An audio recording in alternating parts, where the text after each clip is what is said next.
নমস্কার বন্ধুরা, welcome to my channel সীমার খাবার। আজকে বসন্ত উৎসব, তাই সবাইকে জানাই আন্তরিক শুভেচ্ছা ও অভিনন্দন। আজকে আমি আপনাদের জন্য নিয়ে হাজির হয়েছি গরমকালের একটি সেরা সেরা স্বাদের রেসিপি, যেটা খেলে আমরা এই গরম থেকে একটু হলেও স্বস্তি পাবো, আর যার সাথে মিশে আছে বসন্তের ছোঁয়া। তাই আমি আপনাদের জন্য নিয়ে এসেছি আজকে একটি রঙিন রেসিপিটি হলো ওয়াটারমেলন মজিটো বা তরমুজের শরবত, যেটা হলো একটি সামার স্পেশাল রিফ্রেশিং ড্রিঙ্ক। দেখে নিন কত সহজে আমি এই ড্রিঙ্কটা তৈরি করছি। বাড়িতে কোনো গেস্ট আসলে কিংবা নিজেদের জন্য খুব কম সময়ে সহজেই তৈরি করে নিতে পারবেন। এই তরমুজের শরবতটি বানানোর জন্য যেগুলি লাগছে সেগুলি হলো তরমুজ, পাতিলেবু, চিনি, গোলমরিচ গুঁড়ো, আইস কিউব। ওয়াটারমেলন মজিটো তৈরি করার জন্য সবার প্রথমে আমাদের একটা তরমুজ নিয়ে নিতে হবে। তরমুজটা অবশ্য ভালো করে ধুয়ে নিতে হবে। এবার ওই তরমুজটাকে দুভাগে ভাগ করে কেটে নিতে হবে। আমি এখানে অর্ধেকটা তরমুজ নিচ্ছি, আপনাদের যতটা প্রয়োজন ততটা নেবেন। এবার তরমুজের খোলাটা ছাড়িয়ে সেটাকে ছোট ছোট পিস করে নিতে হবে। কাটার সময় দানাগুলো ভালো করে ছাড়িয়ে নেবেন। চেষ্টা করবেন সব দানাগুলো যেন ভালো করে ছাড়িয়ে নেওয়া যায়। যদি একটা দুটো থাকে তাতে কোনো অসুবিধে নেই।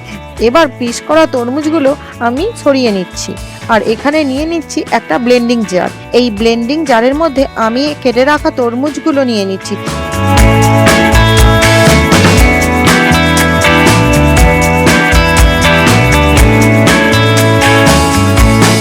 জারের মুখটা বন্ধ করে নিয়ে 1 থেকে 2 মিনিট ব্লেন্ড করে নিচ্ছি। 1 থেকে 2 মিনিটের মধ্যে তরমুজগুলো ব্লেন্ড হয়ে যাবে।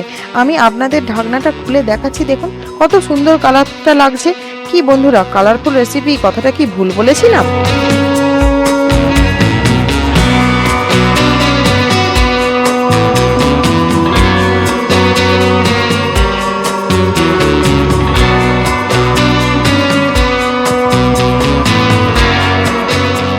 এবার ব্লেন্ডিং জার থেকে একটা ছাঁকনির সাহায্যে আমি এই ড্রিঙ্কটাকে কাঁচের বোলে ছেঁকে নিচ্ছি।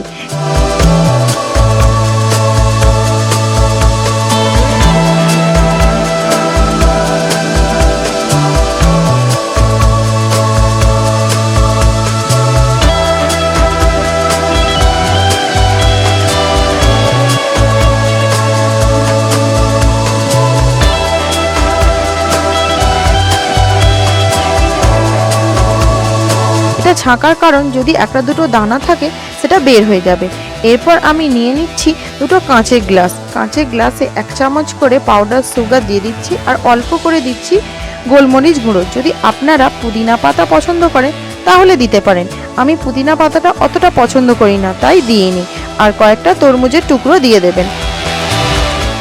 একটা চামচে করে একটু ম্যাশ করে নেবেন।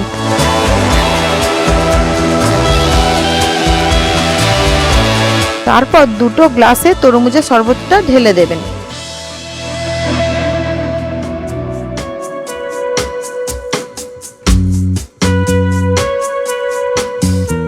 একটা পাতিলেবু নিয়ে কয়েকটা ছোট পিস করে উপর থেকে ছড়িয়ে দেবেন।